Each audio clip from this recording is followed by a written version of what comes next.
Welcome to another edition of Morgan's Mailbag, where I give my real-time reactions to your comments and questions on the content we've been serving up on Uncensored. As always, this is the first time I'd have seen any of these comments, but rest assured, my team knows that the Morgan brain works at breakneck speed, meaning you'll get my usual fair-minded responses and rapier wit. All right, let's get started.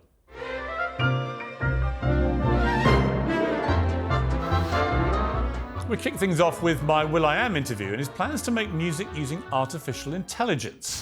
Where do you see the line here between AI being a force for good and a force for not so good? If you're imaginative, it's your duty to try your hardest to aim it to be a force for good. It's human nature to be concerned. Where will music be, Will, do you think, in 20 years' time if AI really becomes a formidable part of the industry? I say thank AI music for coming. I want human-made. I thought this conversation with the Black Eyed Peas frontman was fascinating. However, at Doug W utilised what I think is called irony in his reaction. He said, "Finally, I've been waiting to hear what that bloke who used to be in Black Eyed Peas thought about all this." I don't really judge a person by that. A lot of you also decided to have a bit of fun suggesting who else we might interview and on what subject. Joe O'Leary said, next episode, Kid Rock discusses string theory, particle physics with Piers Morgan. I'd watch it. And at Delboy13, up the ante even further, writing, next episode, Rumpelstiltskin discusses how infrastructure in Sao Paulo is affecting women's mental health. Yes, who wouldn't watch that? We're onto something. This is fascinating. will.i.am demonstrated the latest AI tech during our conversation. Say hello to Piers. Hello, Piers. It's an absolute pleasure to be part of this conversation with you on Piers Morgan Uncensored. It's fair to say that at Stephen Francis 504 was mesmerised. There's just something strange and lonely about a man sat there having a conversation with a phone app. So were there any serious takes on this segment? Well, thank goodness for at Willow Garrison 8089. He said, I think human intelligence, or rather the lack thereof, is much more important than AI. People today are taught what to think rather than how to think. Yes, and that is the point, I think. As for will.i.am, he's one of the smartest, most creative and interesting guys that I've probably ever interviewed. If you didn't get that from that interview, you're part of the problem. Because AI is here. AI will transform our lives. It can either be a force for good or it can be a force for bad. will.i.am wants to make it a force for good. We should listen to him. And the fact he's talking into an app, that's what we're all going to be doing. We already pretty much do anyway. So get with the will.i.am program, because he, not for the first time, is way ahead of you. Well, finally, at Brodo Gok suggested a name change. will.i.am. Actually, not bad. Not bad. I'll pass it on to the great man. The pro-Palestinian protests causing chaos at universities in America were the subject of a heated uncensored debate this week. Why are they protesting, Piers? Because they're protesting what they consider to be genocide, some do, and the Israel killing 34,000 Palestinians. You're absolutely disattached from reality. Wait. I don't know what you're talking about. 70,000 Palestinians. Yusef, I'll come to you in a moment. Just let me finish. This is not what it is. At HVS, spoke for literally thousands of you on this. We said, I just wish they could stop screaming. Can't you just mute them when they keep interrupting? Well, here's the problem. We're called uncensored. If I start censoring everybody when they get angry or interrupt, we're kind of losing the point of the show. So what I try and do is moderate and get involved if they get completely out of hand, as I did in that debate. But passions run high.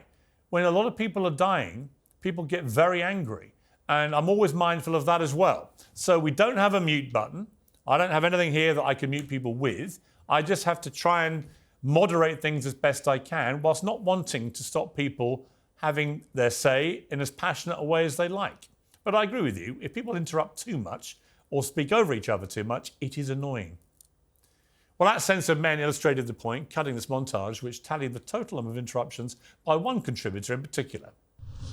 Israel killing 34,000 Palestinians. You're absolutely disattached from reality. Wait. I don't know what you're talking about. 70,000 Palestinians. Yusef, I'll come to you in a moment. Just let me finish. This is not what it is. I'm sorry. Just let me Don't finish. lie to the viewers. Okay. Yusef, let him make his point. Let's be honest.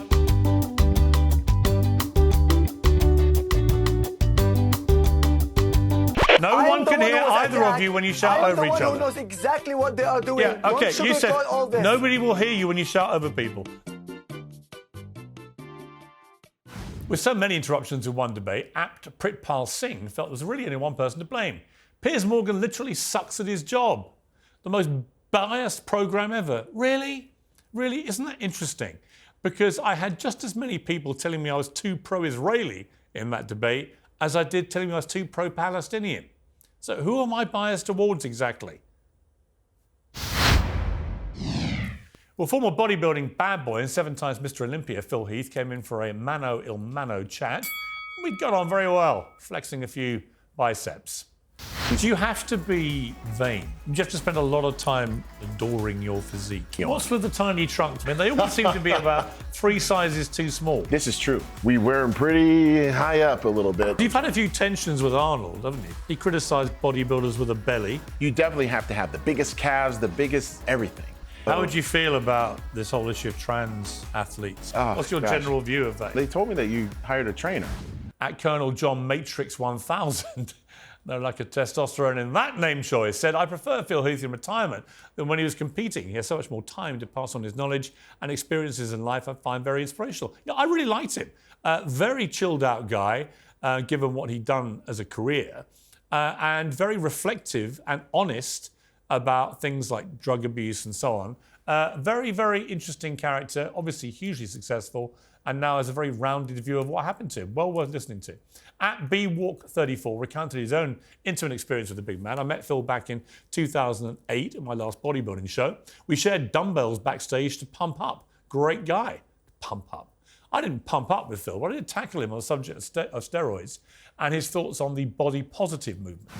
I guess there's some people that just love what they love, right? But for me, I agree with you. I think if we were to look at obesity and what it means, you know, health-wise, looking at those blood markers, I think we would be able to see through blood work that they're not as healthy as they seem. And although they love themselves, we want them to live a healthier life.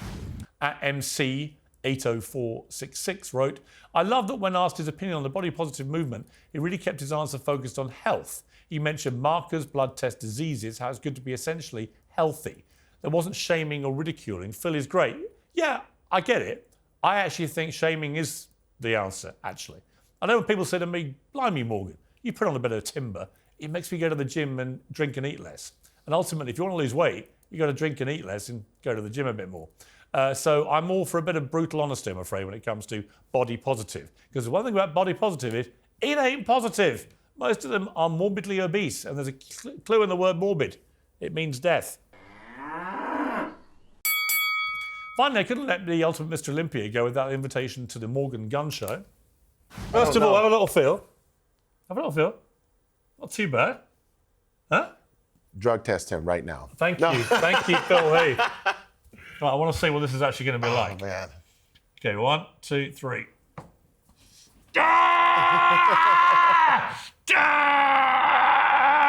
I can do this all day. Can you? Yeah. I can't. At Gojit was impressed. Good to see you're pumping some iron, Piers. Never stop. When you get to my age, 59 now, it's all about the weights.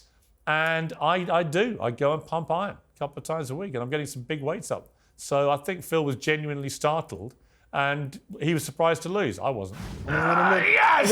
Yes! Yes! Yes! Now it's time for me to give my real-time reaction to a viral video which my team believes might provoke a noteworthy response from me this week, or so I'm told. Pop star Sam Smith has finally taken my advice and decided to wear something more modest than the satanic stockings and suspenders he's recently taken to wearing. Let's watch this together. Describe it today. This is Rick Owens. I got it the other day with my shoes. Damn! And then Prada Cleo bag. Yeah, we proud of you. We proud of you. Definitely proud of you. If you give anybody a styling tip, what would it be? Every day start again. Do you know what, Sam? Finally, I think you found your fashion range. A massive, great trash bag. Yeah, it suits you. Yeah, and it kind of sums up your reputation since you started doing all these stupid costumes. Trashy. Well, talking of pop stars, my interview with the Daily Wire's Matt Walsh this week provoked some passionate responses, mostly because I said this: she's now bigger than the Beatles. I was told by a great record company legend in LA very recently that she now is a bigger cash generator, even pro rata, than the Beatles at the height of their power, which is quite extraordinary. At Suit and Tie No Pants, blimey, wrote, I'm an American watching this interview in America as I sip my coffee. When Piers said Taylor Swift is bigger than the Beatles, I somehow did a spit take of tea and shouted bloody hell in a British accent. That's how offensive that comment was. then agreed, saying hearing that quote about Taylor Swift being better than the Beatles is like saying the bluey knockoff Chip Chiller is better than the original show. Well, it wasn't quite what I said. I didn't say that she's better than the Beatles. I just said she's bigger than the Beatles. And statistically, commercially, she is. You may not like it, but she is now actually commercially bigger than the Beatles and has had more commercial success than they did. That's all I'm saying. I love the Beatles, greatest band of all time. But I also love Taylor Swift and can admire what she's achieved. We love you, Taylor! And finally, Stephen Crowder returned to Uncensored, this time to give us his thoughts on one social media company. TikTok. TikTok. TikTok. TikTok. TikTok. TikTok. TikTok. TikTok. Crowder once called me a free speech hypocrite for my stance on Alex Jones being allowed back on X. I question whether he was a real hypocrite over his stance on TikTok operating in the United States.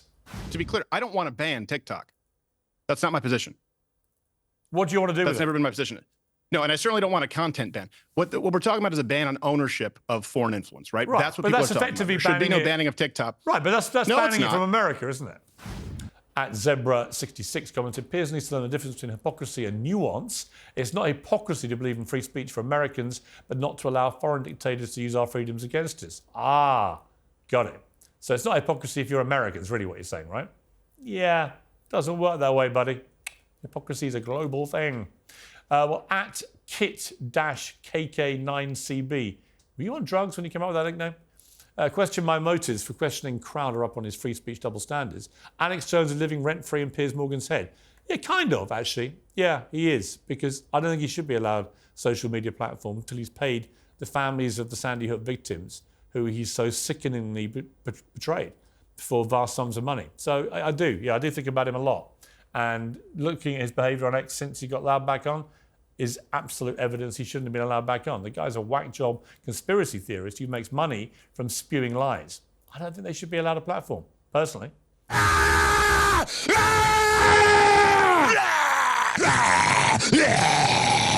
Finally, I suggested this to Stephen.